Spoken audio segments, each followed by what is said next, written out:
Ce qui est dangereux dans la démocratie, c'est la souveraineté populaire.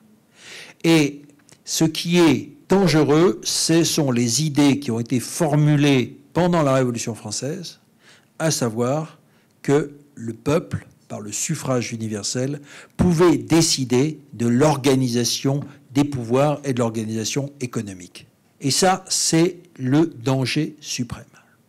Il faut donc redéfinir un ordre constitutionnel dans lequel le peuple, justement, pourra choisir des dirigeants, les meilleurs dirigeants, mais sous la tyrannie du droit.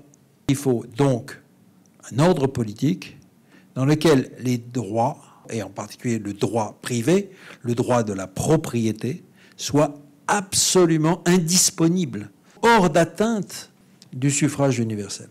C'est ça le point clé.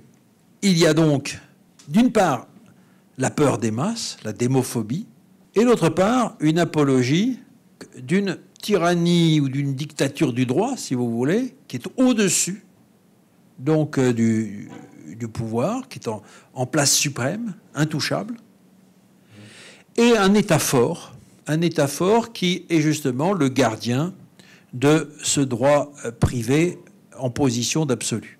La grande victoire, ça a été justement la conversion, à partir des années 70, des grandes institutions internationales, le FMI, la Banque mondiale, l'OCDE, évidemment l'Union européenne. Le néolibéralisme, ce n'est pas seulement une politique économique, ce n'est même pas seulement un mode de gouvernementalité, c'est une stratégie de transformation des sociétés.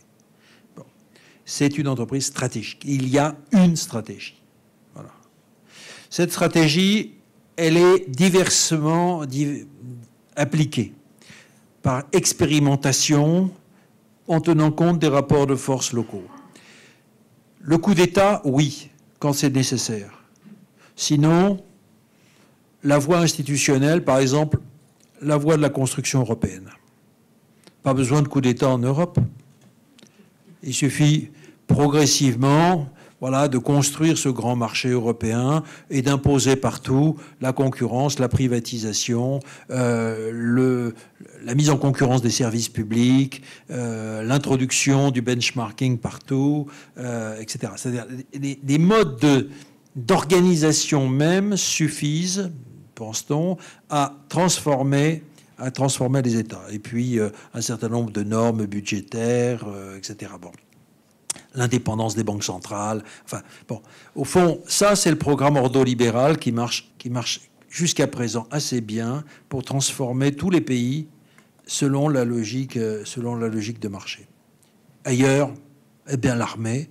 Ailleurs, les interventions militaires, s'il le faut, pour faire plier les peuples, etc. Donc, une dimension stratégique. Deuxième chose, la dimension de brutalisation et de violence qui, en fait, sont toujours des moyens de recours quand on se trouve face à des oppositions. Dans tout pouvoir, il y a cette dimension de guerre. La guerre, donc, contre la population, la guerre contre tous les rebelles, bien sûr, tous ceux qui transgresseraient la loi. Il y a toute cette dimension de domination. Il est aujourd'hui possible de dresser une partie de la population contre ses propres intérêts pour défendre l'ordre néolibéral, je dirais, le plus radical.